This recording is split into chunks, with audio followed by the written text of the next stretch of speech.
Hi, I'm Phil Palucha from Billionaires in Boxers, and you are about to engage with Up Level Your Communication, hosted by Miluna. Wow, this is going to be powerful. Communication is at the heart of everything that is good about business and about sharing with your fellow humans, and Miluna is phenomenal at helping you share that message and also interview some pretty special and amazing guests too. Check it out right now. Welcome to Up Level Your Communication. I'm your host, Dr. Miluna Fausch. Listen to the music of your soul. Your voice matters, and on this show, expert guests will talk about the voice and intentional, enlightened communication, because this is how you will influence and impact the world.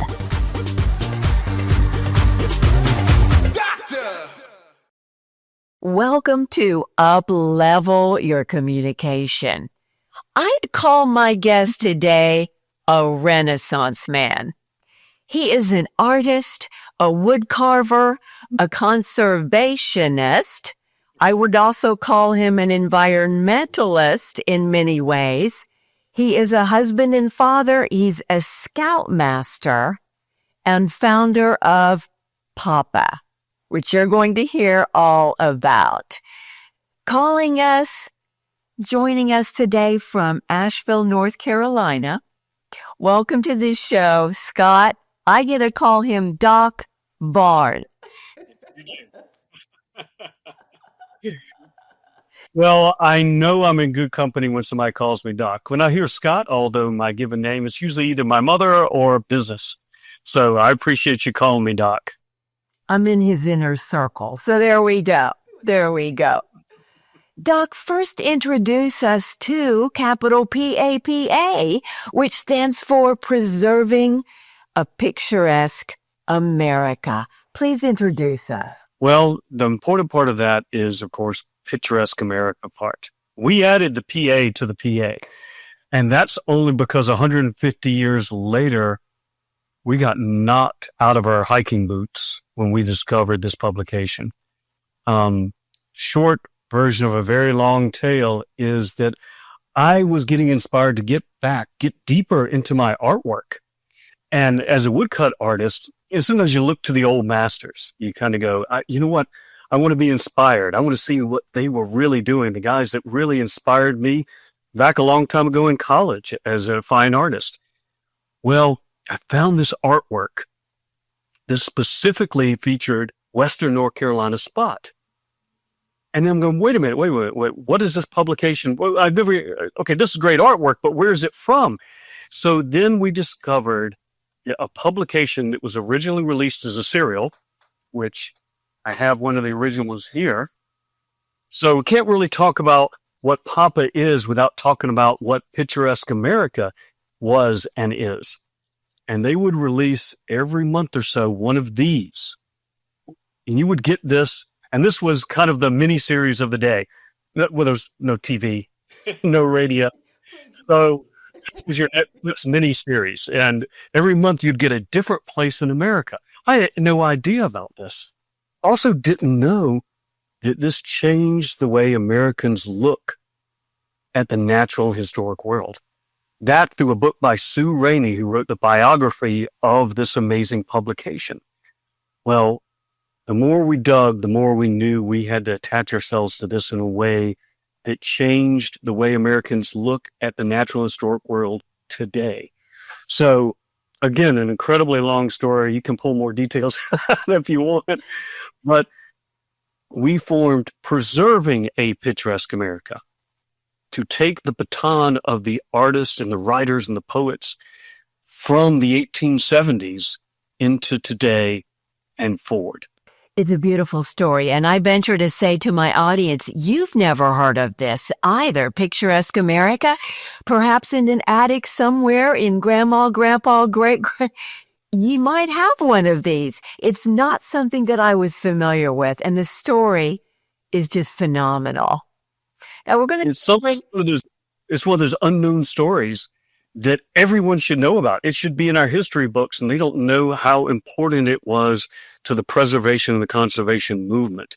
But this moved people back in the 1800s, and we're still feeling the ripple effects today.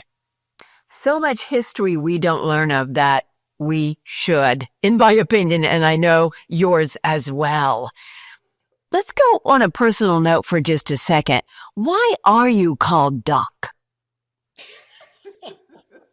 Well, it might be partially this hat's fault. Now, you probably don't even recognize me. Well, at least I got my glasses on and the beard's the same, but most people don't recognize me without this cap. And this cap has been on many adventures and on the Appalachian Trail. And so one of the easiest versions of Doc is my trail name.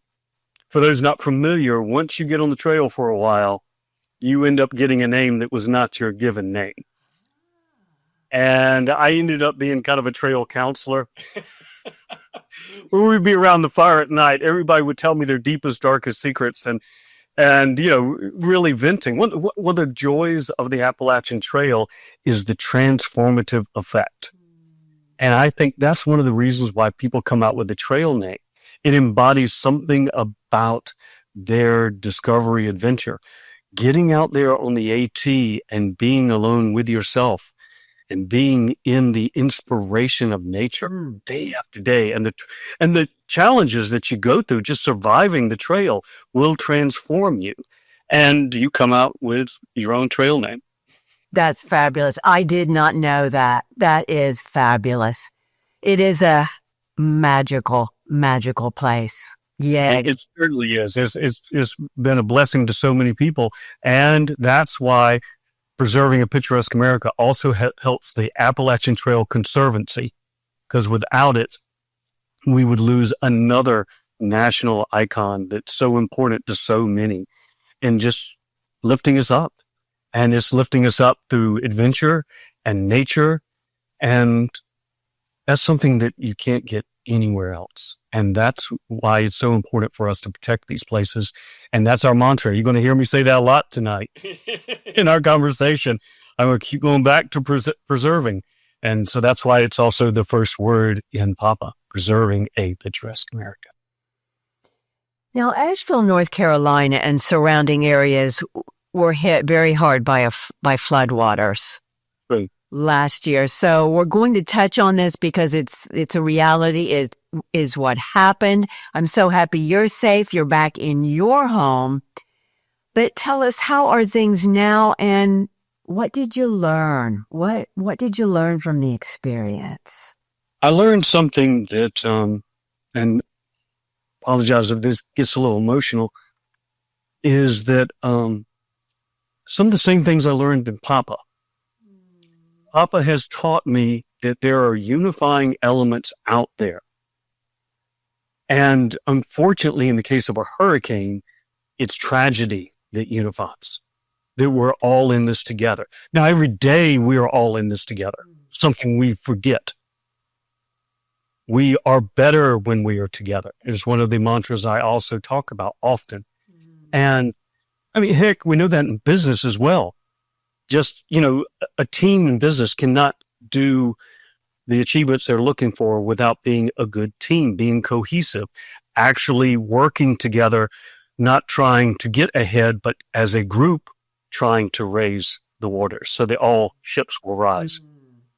Well, I discovered that very well in our Western North Carolina community. It wasn't a lot of hoarding or pulling back. It wasn't, a perfect example is a road was completely blocked off and I knew people were trapped. And I pulled out I'm a scoutmaster, so I had, I had a chainsaw kit. It's like, oh no, a tree fell. Whoa, I grabbed the box and you go with it. And I already had it in my Jeep, because the storm was getting bad and I just wanted to be prepared. So I knew people were trapped in one side. So I started one side, get a few volunteers, and I'm cutting and they're pulling away logs. I said, this is going to take forever. There's so many trees. Didn't take that long. You know why? From the other side, there's another group, and we met like like a railroad, and together, and we got through that, and people were free in no time. And I learned that when things are at their worst, we can be at our best.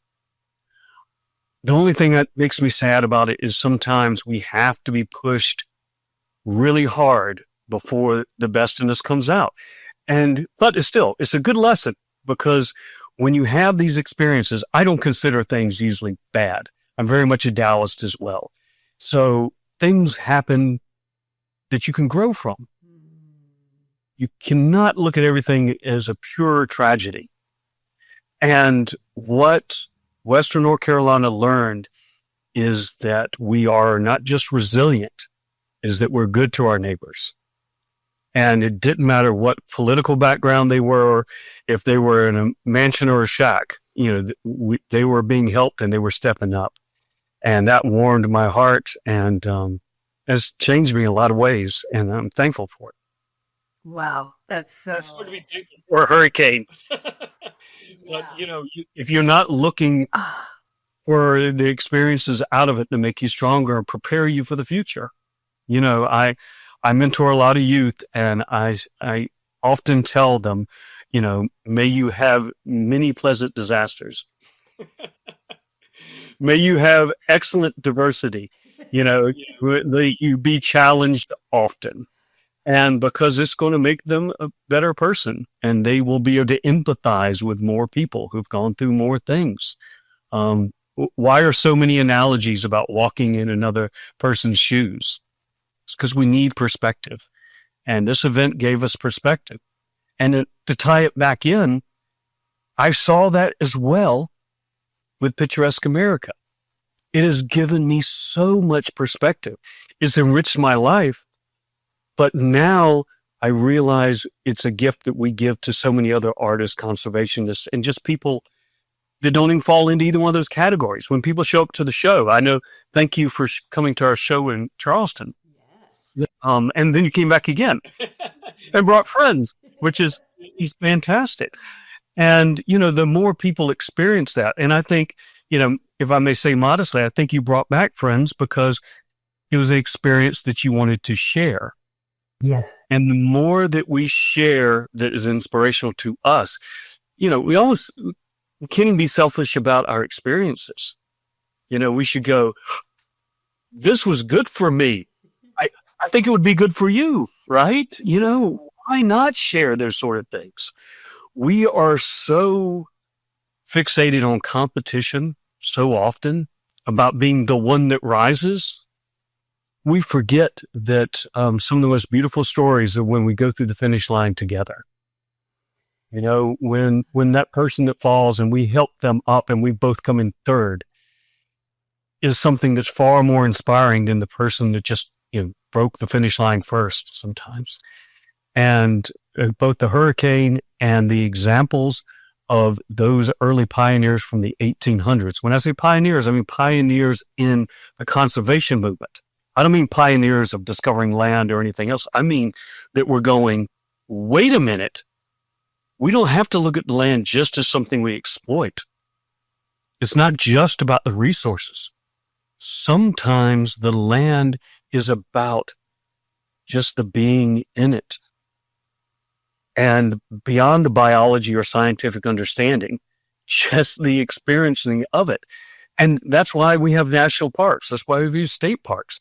And in large part, it was due to this. And if I may jump to the other, it's just going to be heavy. Here it goes. You pull this one under glass. We have the big book, folks. The big. Yeah. This is the sexiest part of our project. I'm sorry to during this PG-13, but this is the one that gets more attention than anything when I show up with 20 pounds of gilded leather-bound book from places all across America that they wanted to share with people that couldn't normally be there. I mean, we didn't have airplanes. Trains were just getting out there. Certainly no cars. You can only go so far on horseback. But, this was the coffee table book of the middle class. And if you didn't have one, you knew somebody that did. This helped educate the people to know the amazing expanse of this country. And that's why I love one thing here on the end of it it says the land we live in. And I thought that first when I was like, I don't even understand why that's the subtitle of this publication. But it was because people didn't really understand the length and the breadth of the land that they lived in. And this changed their appreciation of it and then changed the way they thought about America. Isn't that gorgeous? Some of us now don't even understand how vast this country is in some cases, folks that don't. This project, every time I'm blown away. The Great Lakes, for example, I had never been. And until Picturesque America has a section specifically on each one of the Great Lakes. And I'm like, I got to do that. And I was excited. But until you get on the shores of one of the Great Lakes, you go, I'm not at the ocean. Are you sure? It's mind-blowing. And that is just so many. I mean, you take, Europe, and I love its diversity and how things have changed between Italy and, England and everything. But that's still so small in compared to, our nation, coast to coast. And they certainly in the 1800s had no idea. But this gives people example today. So by sharing it with others, we get the opportunity to encourage people to get out and actually see these places. And without that education, they won't care about its preservation. So if I may, and I don't consider this political, the national park system is being challenged right now. Yes. It's already been underfunded for years. They haven't had the money. But now their staff is getting laid off. They are understaffed. And this is something that when I'm talking over and over, I've never met anyone, no matter where they are on the political spectrum, that said, national parks, who needs them? They're all, no matter what. Yes. They love that. I mean, as they should. And Ken Burns was quoted as saying, it's America's greatest idea. And that's his documentary. He was like, this is the best idea America's ever had. And to have lands just for the people, for their pleasure, for their education. And we would not be the same without it. No, we wouldn't. No, we wouldn't. And that's just one area that we touch on. So many of these places that were featured in the 1800s. Now, remember, this is before national parks even existed. And so many of these places that they talk about have become national parks or state parks in some cases, or maybe national forests. There's so many different protection levels that are wonderful. Yes. But they were inspired by this, but there's still more that we're working on. There are places that we're trying to get into land trust or make into national monuments, or at least keep development away until they can be protected. So that's part of the fun part of our story is when we go to different places, we have to figure out with each piece of artwork, what is their current state? Like when I go to this one, I'm not even sure which one I picked up. Maine. So when we go to the coast of Maine, is that place protected? Yes. We want to know the answer to that. And then once we get there, then we go, it's either been protected so we can help them maintain it, or we can do what we can to make sure it is maintained for future generations and protected. It's a beautiful thing. So key to our quality of life and understanding. I agree. Doc, you shared with me that you felt you were not making a difference at one point in your life. So tell us more about that. All of this is connected, of course. Tell us. You're absolutely right. It's very connected. Well, I think most of us yearn for purpose, and we all struggle with finding it. This is still a challenging world. They talked about in the 50s how, what are we going to do with all our free time? Because we're going to get more efficient. Well, what did we do with we didn't do the free time. We got more efficient and we still worked our 40 or 80 hour weeks. I mean, for some of us. Yeah. And so we get lost and we forget that there is a longing and calling for each and every one of us to make a difference. And a lot of us do it in a very wonderful way through our families. I mean, raising a family is one of the many things that you can do, being important to your community. But there's still just a calling to make a difference. Maybe not as strong for some than others, but it's there for all of us. And for me, it's always been really strong. And I remember telling my own children and charging them, you need to be good stewards of this world we live in, right? You need to be, good conservationists and everything else. And like often happens, children are wonderful for holding up mirrors to you. So they ask me, well, what do you do, Daddy? I'm like, here I am telling them what they need to do. And how well am I actually doing that? Yes. I mean, that's sort of one of those, okay. Well, I recycle. He's like, whoopee. I'm a member of the Sierra Club, and it made me realize that I needed to get back to those things, and that your spare time can be rewarding time.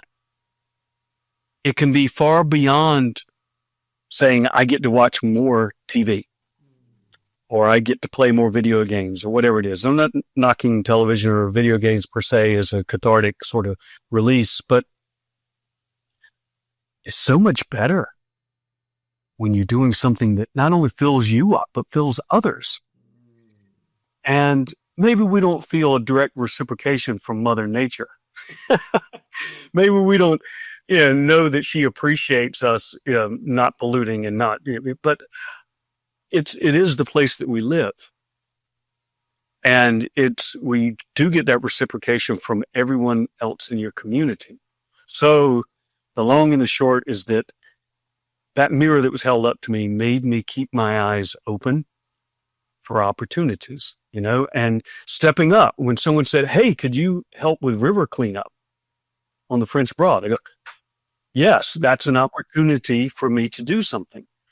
But although everybody finds their level, I still was craving much more. I really wanted to make a significant difference. I had no idea, though, that would come from the 1800s. And people asking me, because when I went through that and I saw on the back of that piece of artwork, it said, well, what will happen to these amazing unspoiled places? And they were talking about Western North Carolina, where I lived. And so I'm saying, what will happen? And what am I doing to protect the place my backyard? Mm-hmm. So that's when I started getting people together and started saying, all right, what can we do?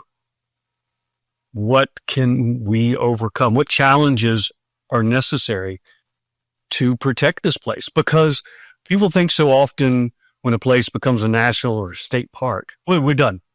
It's good. It's protected. No. It's a massive amount of maintenance, and rights that are given can be taken away. Places that are protected can be reversed. Theoretically, the public lands are protected forever. But people with other interests can change that.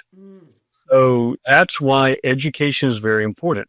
But more important is getting people to those locations without the attachment, without the connection to the beauty of the land. You won't stand up for it. We often don't step up for people that we don't know. Our family, our loved ones, our friends, we're the first ones to come to their aid. And that makes sense. There's nothing wrong with that at all. But when are you a good Samaritan? When are you the person that helps the stranger? It's a lot harder to be a good Samaritan than to be a good family member or a good spouse. So I want people to connect so that they know this. This is part of your family. This is the place that we live. Mother Nature is really important to us. And knowing her better will make us love her more and want to take care of her. Well said. Mother Earth is so good to us. I think she does know when we respect her. In fact, when I see someone spit on Mother Earth, usually a dude spitting on Mother Earth, only in the native traditions where that it can be a sacred ritual or a cigarette butt or something going out, it hurts me. And I'm like you, I'm picking things up. And if we see the beauty and we understand the connection that we're all really one here, that changes everything. As you said, then it's not a stranger. It's just someone I haven't yet had a conversation with. Right. And the thing is, though, we have, especially in the West versus the East, have separated us from nature. Yeah. We have decided that we have dominion over nature and is something to rule versus the fact that we are part of nature.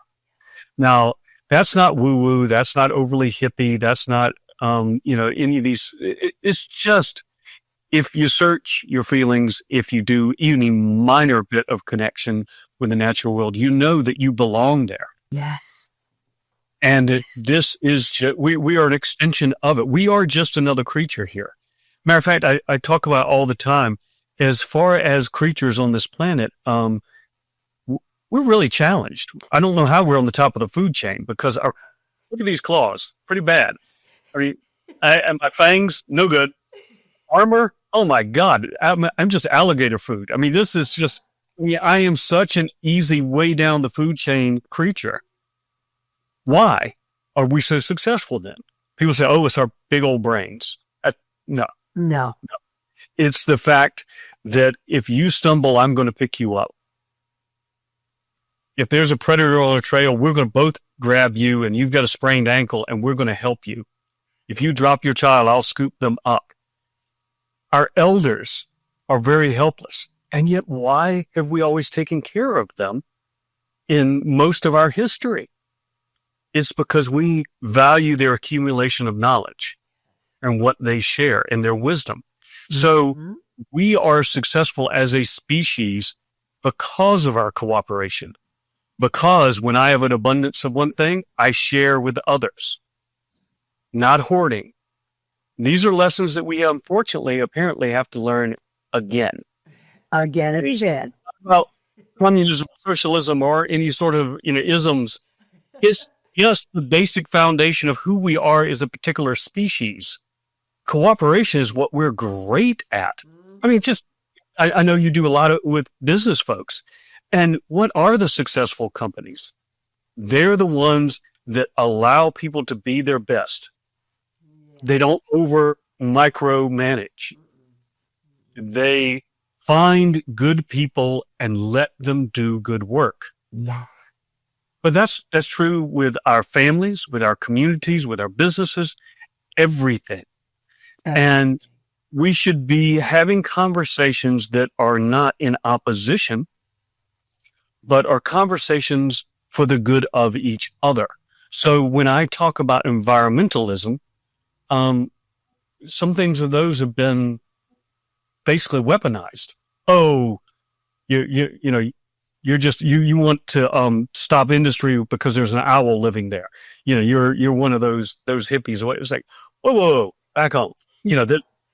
This is nothing like that sort of rhetoric that Nick's is being opposed to the one thing that we actually agree on.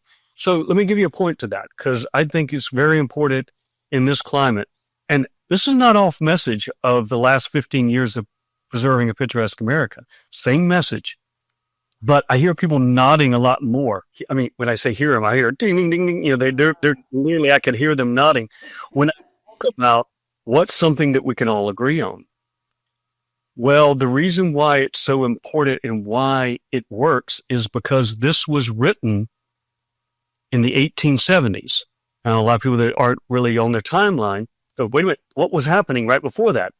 The Civil War. So this is in the Reconstruction period of America, the bringing us back together, the North and South, trying to reunify. And that was a pretty tough time. So one of my favorite examples is actually from where you are in Charleston, where in that serial, they made particular focus to be on the beauty and the contributions that Charleston, South Carolina had made in the Revolutionary War. Now, they had just had the Civil War, and South Carolina was the first ones to secede. So they had plenty of ammo to be against South Carolina. They just could have, and thing is, a Yankee wrote it. So this guy's from New York. So you would expect him to just pound Charleston and give him a hard time. No. On everyone's mind was getting back together. How can we be better as a nation? So they said, what is something that we can all agree on? And it's that we live in a beautiful, amazing place. So let's share that. Let's talk about the value. Let's not talk about what we want to shame and put down. Let's talk about the beauty of Charleston. They called it the Venice of America. That was one of their descriptions in it, because all the canals and the water and the peninsula and the beauty that you've experienced there. And they were overwhelmed because they'd come from New York by ship, and it was early spring, and they were just still muggy and dark and everything else. And they came and they were just like, this is wonderful. I love the South, because everything was lush and beautiful and warm. So they focused on that, but they also focused on, again, their contributions, and they did not, in any of the visuals, show the places that were devastated. For instance, I have a very specific example of the editor of Picturesque America had an illustration from the artist of in ruins Fort Sumter. And he did not put it in the book. He said, no, he didn't want to show it in a negative light. He didn't want to show the South in ruins. He showed, some of the beautiful homes and the Battery and all these places, but their lens focused on the beauty, not on the devastation, because they didn't want to make the South look bad because of their attitude of being back together. There's a lot of lessons there. So many. I'm rewriting right now the South Carolina version, because as you know from coming to the show, with the jury picked a piece of artwork from each location, and it'll be in basically the sequel, 150 years old sequel, of the original serial from South Carolina. So I'm writing what it took to find all of those spots, what conservation needs are for each one of those locations, and then feature a new artist in color, because we can do it in color. They couldn't do it back in the 1870s, but we can. So we can call it. And to show the then and the now. Have we been good stewards? And to Charleston's credit, I am blown away by just the view from the church tower. Yes. You would expect so many condos and so many towering buildings that you can no longer see the ocean. Nope, not in Charleston. Not in Charleston. They have done such a beautiful job. It is almost the same view. 90% of the buildings that were there in 1870 are still there. So that is a testament to them learning and going, wait a minute, people have value in our history. Let's preserve it. Let's not overly modernize it. And that lesson has been learned the hard way and the positive way over the years, for sure. True. We have the Preservation Society of Charleston, which was the first. Yes. As you know, one of the most amazing for the reasons you just said. And I saw that you interviewed the president of that. I did. Brian R. Turner has been a guest right on this show. So there we go. Spreading the love, and something we do very well here in Charleston. And Brian is his organization, of course, the Preservation Society is one of our beneficiaries. Because one of the things I left out is when we're having that show, each one of those locations benefits a different local nonprofit. Yes. We're going to get into that a little deep. Thank you. I've got later on as a question. Okay. I want to ask you, you love solutions through engineering. Yes. So with that in mind, Tell us about your printing press from the 1840s. Yeah, I'm terrible.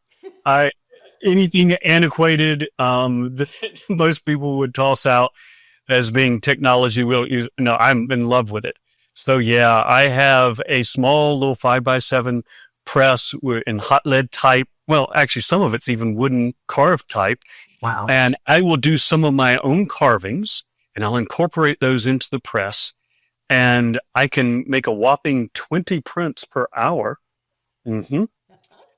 Don't slow me down. And it's one of those innovations. It doesn't need electricity, so it still runs perfectly well. It's all manual. It's ridiculously heavy, but yeah, I've been really happy to bring it back to life and to share that technology. And that's one of the things I love about youth when I show it to them. You know, you can show them something that has mild technology and they're whatever. Yeah. Show them something that's beyond. It's like, wait a minute, this works with no electricity. And how do you type that? Well, I've put in each letter of type. That's insane. Why would you do that? I mean, I have a computer, you know, of course, most people nowadays don't even print things. They don't even have a printer. They just read it on the screen. But yes, I think it's not just important to show the early technology just for its novelty of it, but to show that people were committed to communicate in the best way they could. Yes, I mean, we can give social media a hard time, but I think what you're doing with podcast and is one of the hottest and best ways to do it. So we can have conversations that we can share with so many people. So in the past, I've enjoyed talking to you, and I'm loving this conversation too. And the fact that we could share it, though. So you and I having tea and having a great conversation is beautiful to us. But now we have the opportunity to share it with so many others. So yes, I'm antiquated and stuck in the 1800s, but you know, I'm embracing this sort of opportunity as well. Thank you. It's not either or. And what's old is always new again. As you said to the kids, what's old is new. It's amazing that was technology then. And that was amazing. It was to communicate. Well, let me show you something real quick, if I can. Is that one of the I would grab the screen and turn around. I'm not sure I can, but I can't grab the press because it's a couple of 100 pounds. So it's heavy. We're not toting that over here. But I'll show you one of the mechanical things that blew people's mind at the time. So if we go back to Maine, so this is a piece of artwork with type on the same page. That seems like nothing to us, but artwork was raised up and cut in negative. Everything you cut away becomes white, and everything raised up captures the ink. And same thing with the type, was hot lead. So it was raised up at the exact same level as the artwork, and you could print both at the same time. Again, that sounds like absolutely nothing, but this was a giant innovation in printing, because normally you had to print an image on maybe a copper plate, and then you would do the type and maybe do it twice, but there's different kinds of paper, blah, blah, blah, blah.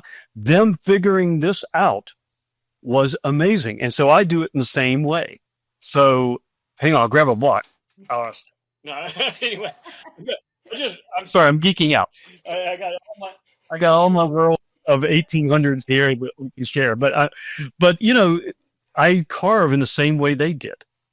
So I thought it was, I mean, that was one thing that brought me to the project. Remember, it's one of these original engravings. I said, I do artwork that way. Yes. And so I try to do things almost exactly the way they do. So I go and paint with walnut ink on site.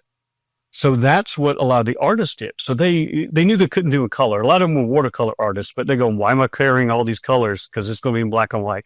So they would just grab ink and they would paint with it. And then they would give that to someone else who would actually do the carving. Well, today you got to do both. You can't, I can't hand that off to someone else to carve. I can't find anybody else to do it. Yeah. So I paint it on site, and I come back and I carve it. And then I put it on a press that you were talking about, and then share those prints with people and sell them, of course, to raise money to protect those places. Fantastic. I know some of our audience members are thinking, I want to learn to do that. You can. You can get in touch with Doc and Scott. Yep, I do classes. I love to teach that antiquated technology. Come to the U.S. for those of you who are around the globe. He'll teach you how to do that. We do actually have retreats. So we have one coming up in the spring. Can I do a plug? Was that? Tell us about the one coming up in the spring. Yeah. So we were supposed to have one actually in the fall because the fall in the mountains is absolutely spectacular.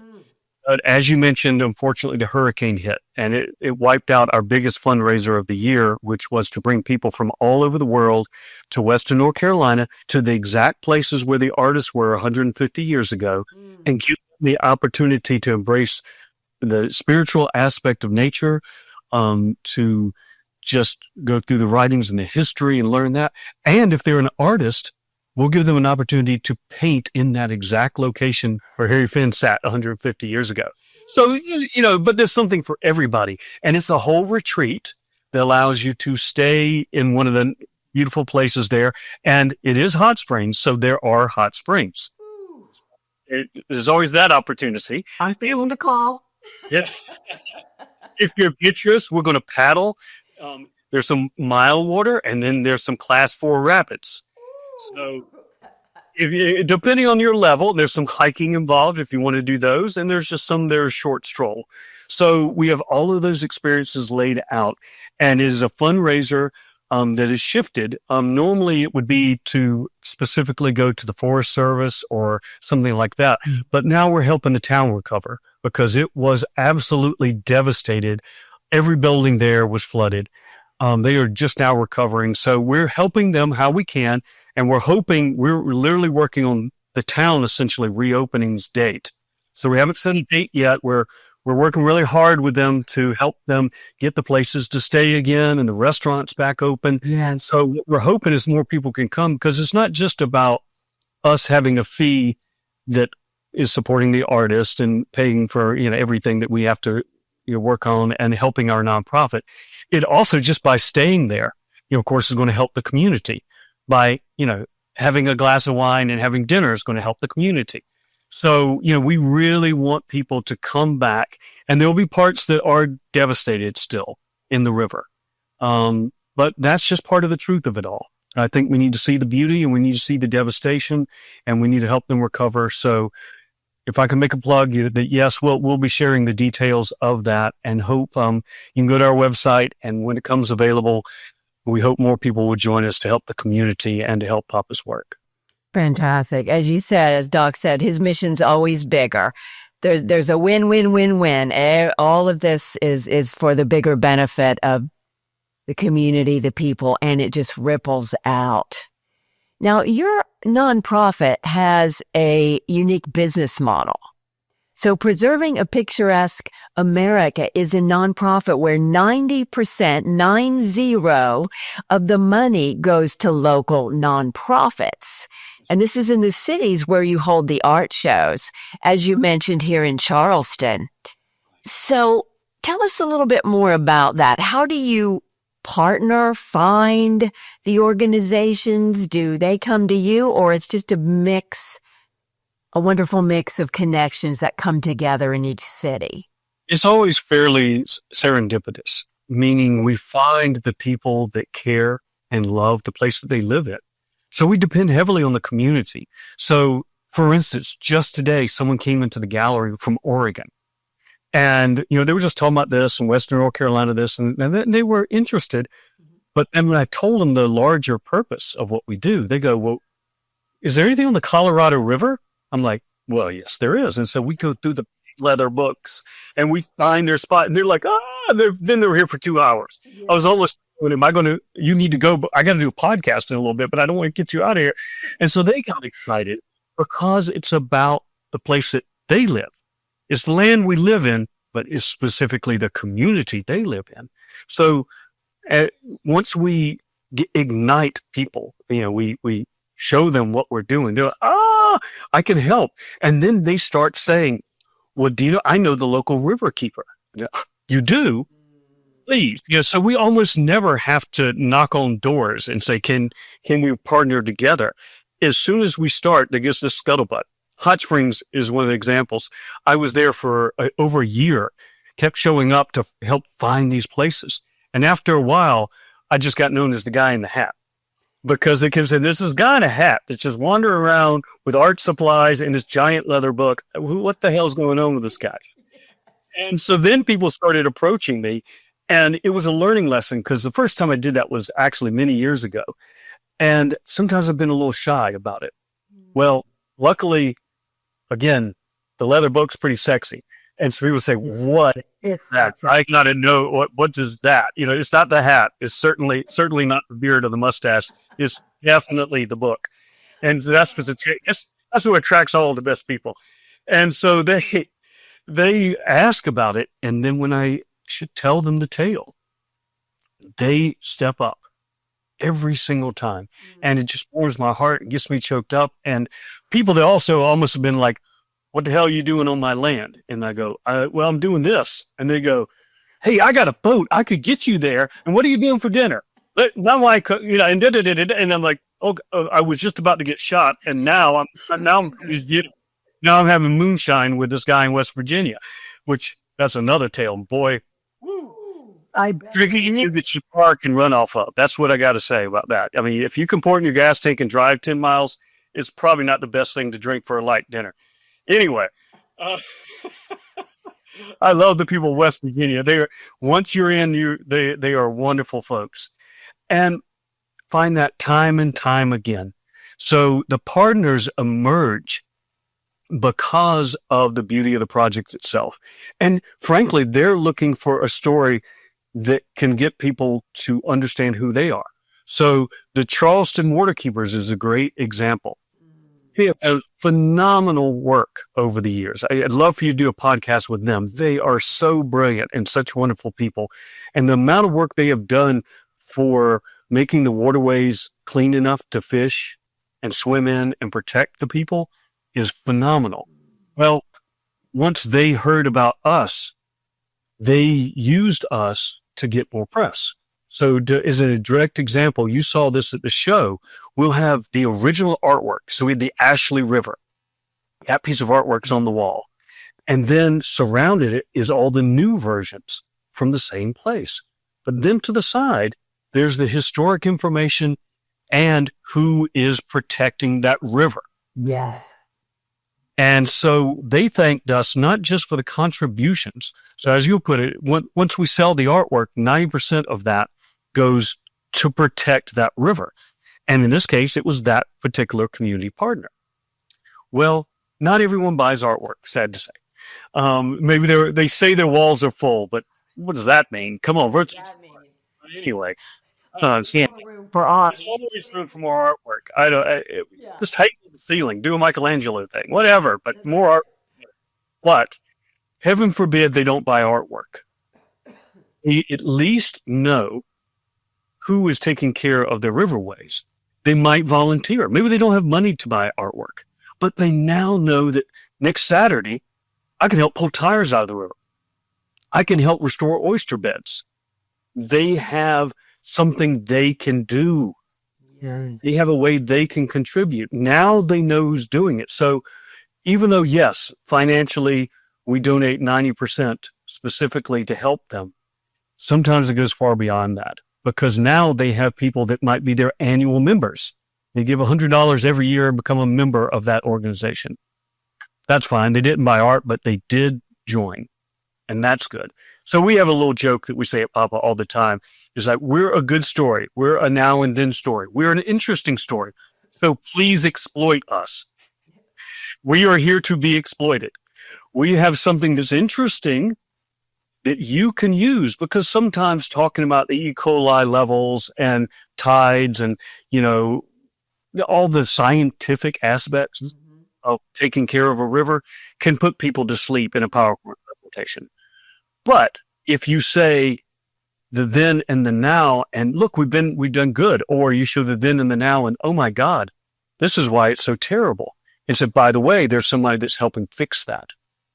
Exploit our device so that people can be educated. It's okay. We don't mind. That's what we're here for. Exploit away, please. Please. And That's my job, is give you an opportunity to do just that.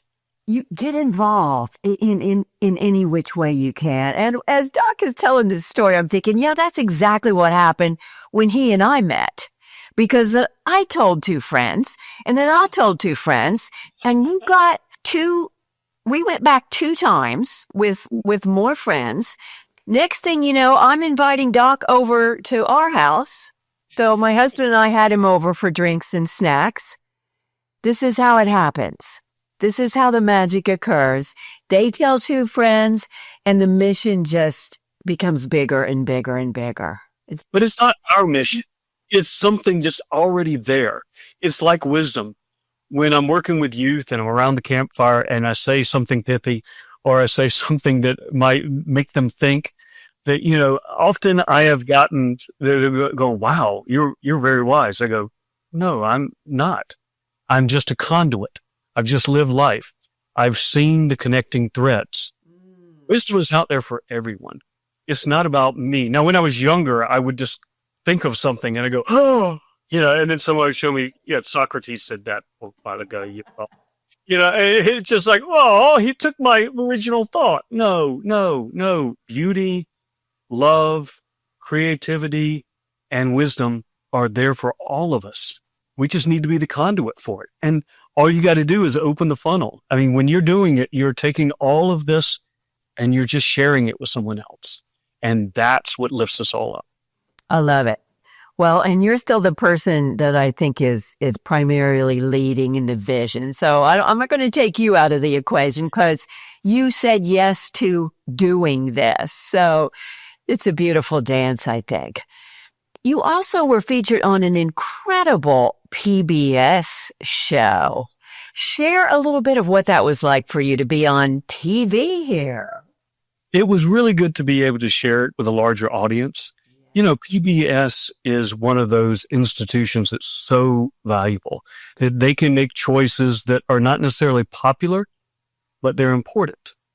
So I've always loved them. And to have an opportunity, like somebody would say, well, there's a lot of other stations that, would have a larger audience.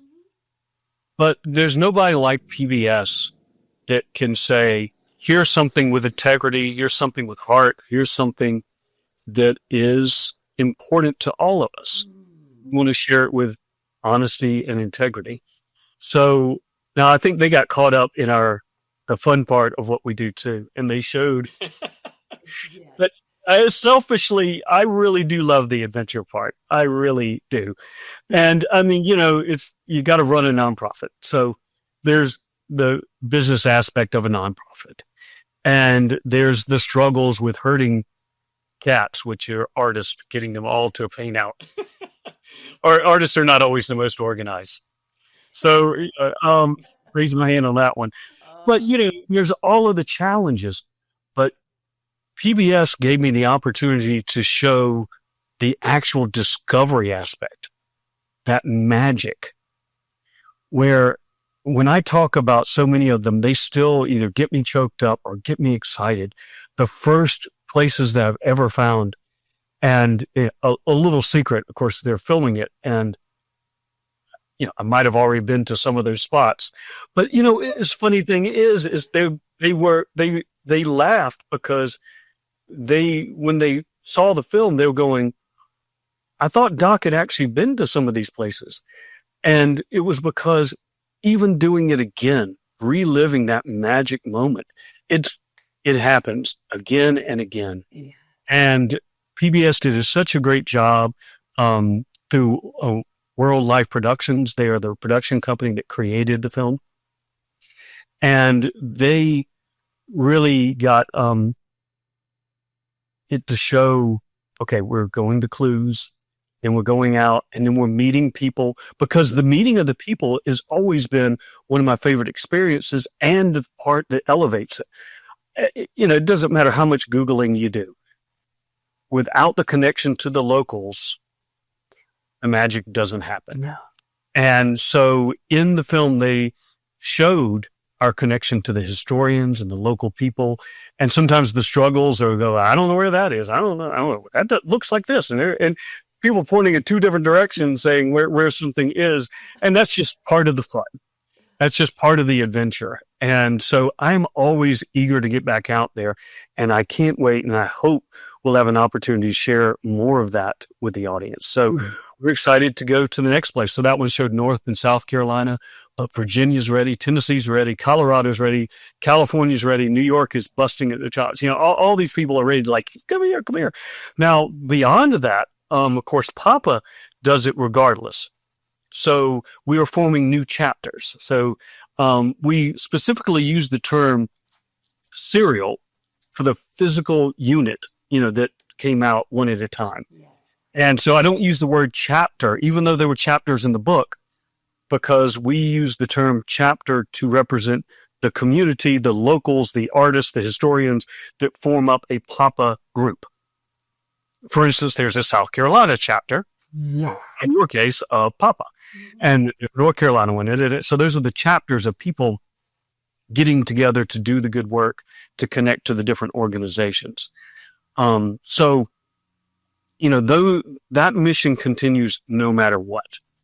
I will put in also a plug for PBS. PBS is being challenged on funding right now. So often they are seen as some liberal affront. I don't quite understand what. They just putting out knowledge and have educated our children and blessed us all with interesting program that makes us think in ways that no other channel ever would. PBS is just such a blessing to everyone. And that's why it's public television. Yes. So putting in a plug for them right now, they are financially challenged. So yes, become a member of PBS, but also everyone needs to tell their congressman that we value this. Yes, Sesame Street is awesome for you kids. I mean, sure.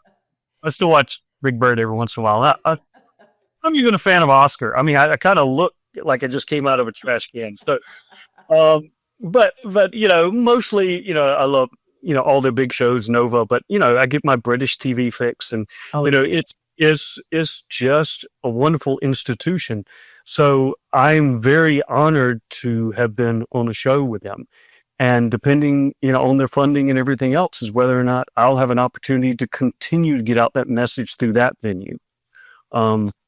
If people agree that Papa is doing good work and that continuing to take that torch from the 1800s into the future, it means that you not only support us, but you support the institutions that believe in us, like PBS. Yes, beautiful. The show was just such an illustration of the vision and what you're doing. I loved it. Now, to film is communication, as you know, so I've always got to ask my guest a question about communication. So, Doc, you're a stunning storyteller. And what does I like to say compelling, dynamic, effective communication look like for you? Well, it starts by understanding who you're talking to. As soon as you just start on an agenda, it's like, I do not pick a story before I arrive. Yes, I'm a storyteller. I get that from my mama. She had the gift of gab. And, my father was a kind, patient man, but he never got in a word edgewise. She was the talker, but he was proud of her and loved her stories, even though he'd heard them 100 times, sort of thing. But I actually learned from her as well to realize that it's like, why is she telling this story here? Why is she telling this story there? It was because as a good communicator, she let people talk. Now, she didn't think about this as an active procedure. She just knew this instinctually as a good communicator and a great storyteller. And I think I kind of absorbed that. And I also have learned from my mistakes of if you do have whatever is a set of jokes or a pattern of tales that you want to tell, that's you showing up with an agenda, and you're going to listen to this tale whether it's relevant or not. I don't think that works. I mean, maybe, you know, they will shift gears and go that way, but the more effective communication is relating it to their lives. If you don't know who they are, if you don't know what they've experienced, if you don't know what their challenges are, how are you going to weave your tale into something they can identify with, something they can connect to? Because it isn't about connection. Communication is not about me doing this. It's why I love this. So talking to you is so much more fun.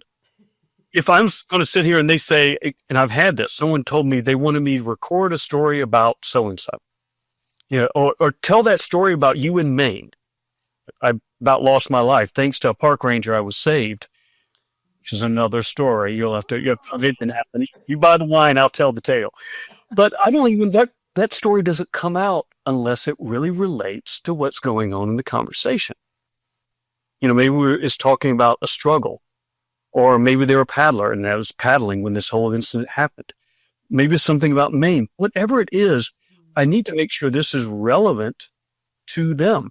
And again, I didn't realize until you asked that question, I'm not even thinking about, well, how do I do this? And so now I'm kind of articulating something I never really thought about. So thank you. But if someone tells me to just say that story about Maine, I used to be in the software industry. So before I did all this incredibly antiquated stuff, I was on that cusp when we were doing everything with manual type, press type, handwritten stuff, and photographic before the computers came out for typesetting.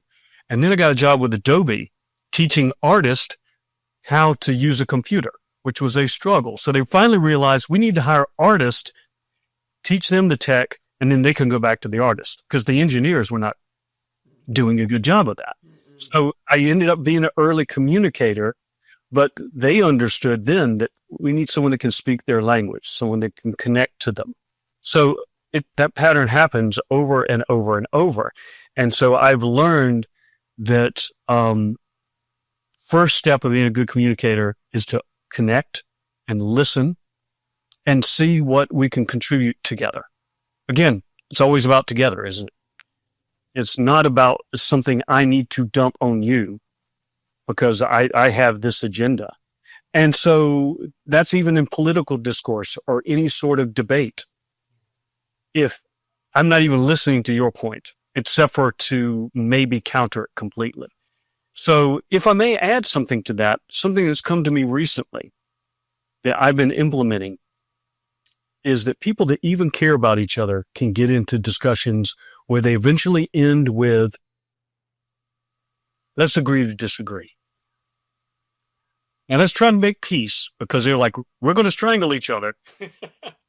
So I'm related to you or married to you or we're friends or whatever, and I'd like to stay that way. So let's just agree to disagree and move on.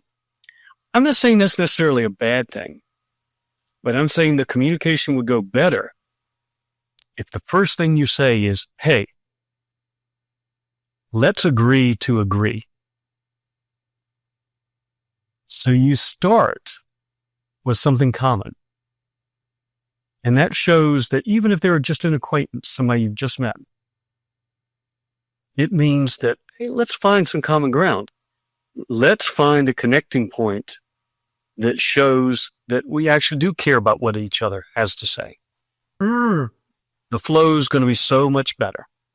And I've experimented with this. I think you understand. I think you get it better than most people. But when I said, let's agree to agree, some people just give me that dog. Yeah, I don't know. That's not the way the phrase goes. I go, I'm changing it. I know how the phrase goes. I'm intentionally trying to shift gears here.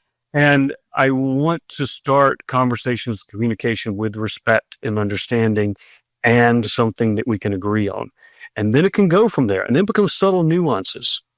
Like, for instance, I don't think anybody wants the national parks to disappear. Maybe there's a 2% people who could not give a damn and like whatever. Maybe it's even 10%, which would be horrendous. But that means 89, 90% of Americans agree this is a wonderful thing. I want to be able to take my grandchildren to these places. I want to experience it myself. It's fulfilling. I just want a clean trout stream, whatever it may be. So by doing that, you don't have to say, well, these damn hippies want this or da-da-da-da. No. Didn't we just say we actually want our national parks? So it doesn't matter where the policy comes from. Roosevelt himself could come back and try to take away the national parks, which he helped establish. And I'll be like, dude, I'm sorry, don't you agree with this? Hello. So anyway, I hope that kind of rounds it around that the communication can be found if that is the goal. I love that. I've never thought about it quite like that. I think our audience, that's a real tidbit. Agree to agree. This is a different atmosphere from the beginning, that harmony, because we can find something, I think, to connect on and agree on. Foundational. If we're going to have a discussion, I want to know that, and I've even pushed it. I say, I'm going to also tell you that I would like for you to change my mind on at least a couple of points. I want to see things differently. I want you to give me a perspective I have never thought of. And they usually go, oh, you mean, wait, you want to change your mind? I go, I want to have more data points. Mm-hmm. More information can either make it better or maybe turn it the other way, but it's more information. It's going to help confirm, and it doesn't need to be on my bias. So if I'm only looking for things that confirm the way I'm already thinking, does it make it any stronger? I love that. That's a beautiful, beautiful way to go with folks. We're captivated by that. Oh, I think he really means it. I do. And I do, because having that perspective has changed me in so many ways. It must have. I love that. And Doc, my final question for this particular interview, where do you want to take Papa over the next couple of years? What's the vision you're holding? The love you're holding right now? Yeah, it's to expand the chapter experience. One of the toughest things we have right now is we really need direct funding. Grants are disappearing. And we need someone that doesn't help with the sexy part of the mission.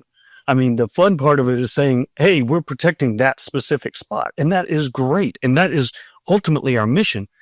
But as anyone that understands business, there's administrative cost. There's just taking care of the press. There's just, right now just trying to keep our gallery alive so that people can just walk in and actually see and experience it and have more shows around the country. So in a way, it's not really to change the mission in any way. There's not something new that we need to do. Mm-hmm. It's literally about staff. So before this, I ran a business. Before I sold my personal business in order to 100% be doing pop-up, because running a nonprofit and running a full-time business is a real challenge. So I gave up on my regular daily business and sold it to my employees and decided, no, this is 100% what I'm going to do. But keeping it sustained when so much of the money, when you look at if you looked at the spreadsheet, you would go, holy cow, most of the money is going towards actual program.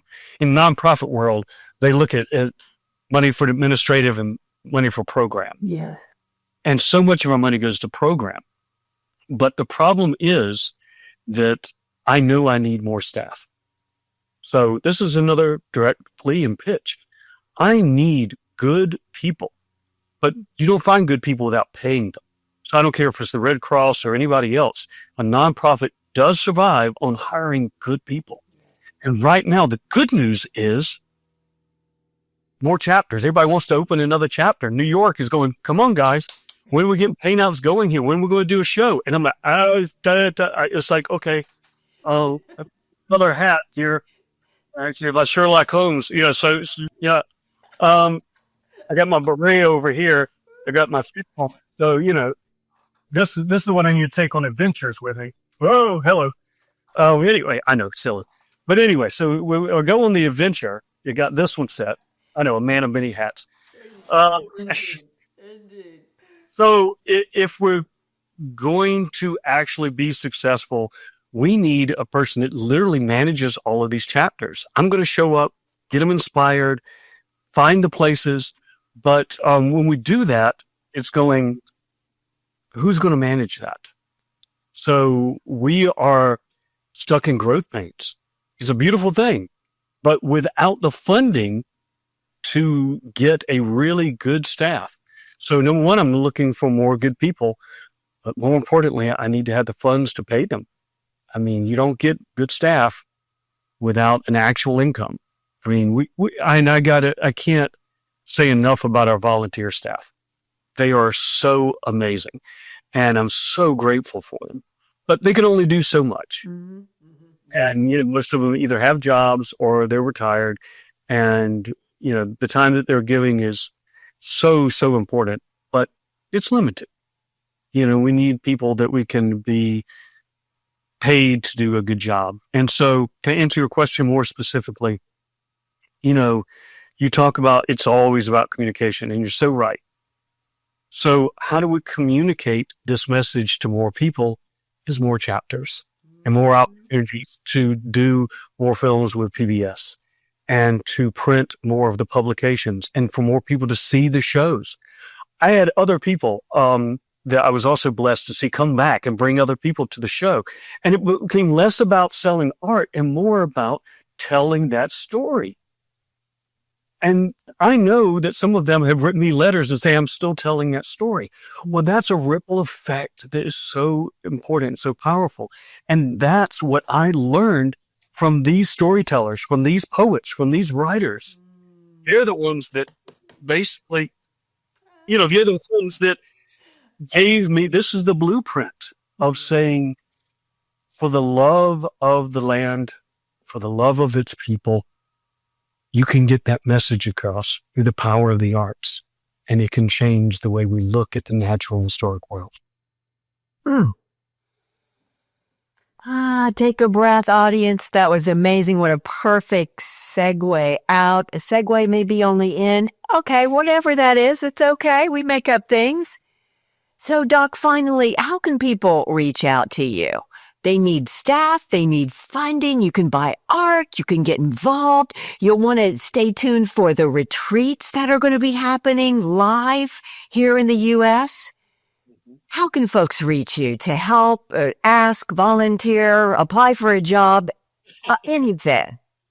Well, they can go to, it's a long word here, but this is about our mission. Rather than just saying Papa, they might get confused with Papa John's or Papa Doc. I'm not quite sure because I'm Doc, and that might get real confusing. Yeah.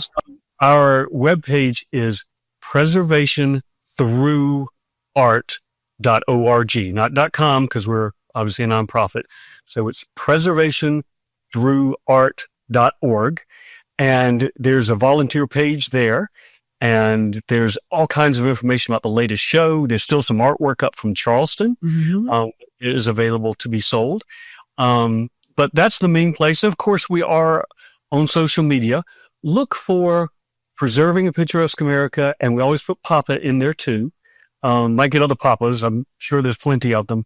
But, it's the Picturesque America aspect that you'll find on, all the social medias. So we have a unbelievable volunteer that actually came to the show in Charleston, and she has been doing a spectacular job on the social media stuff.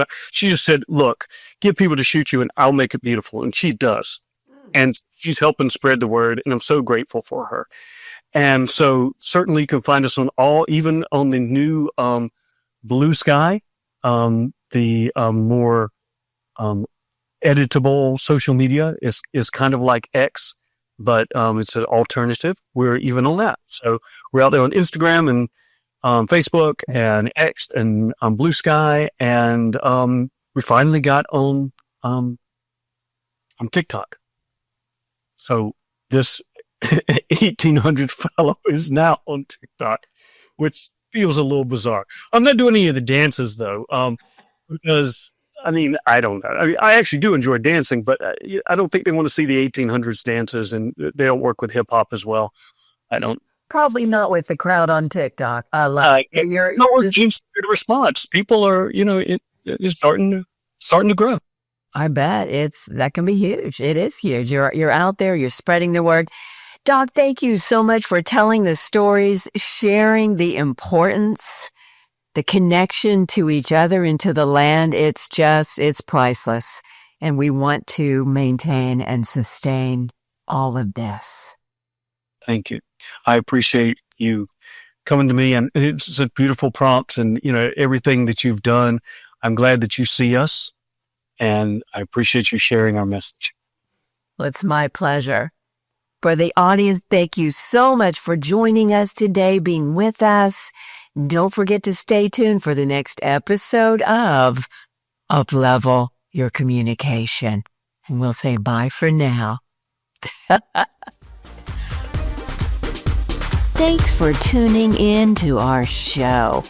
If you'd like to have a conversation about how developing your communication and presence skills will connect you to opportunities, impact, income, and fulfillment, let's talk about your future. Go to milunafausch.com and book a conversation with me. You can also find out more about my Forbes book and our podcast music, Strong Body. Thank you for enjoying this content by Billionaires in Boxes. If you would like to be a guest or a host, be sure to get in contact with us at billionairesinboxes.com.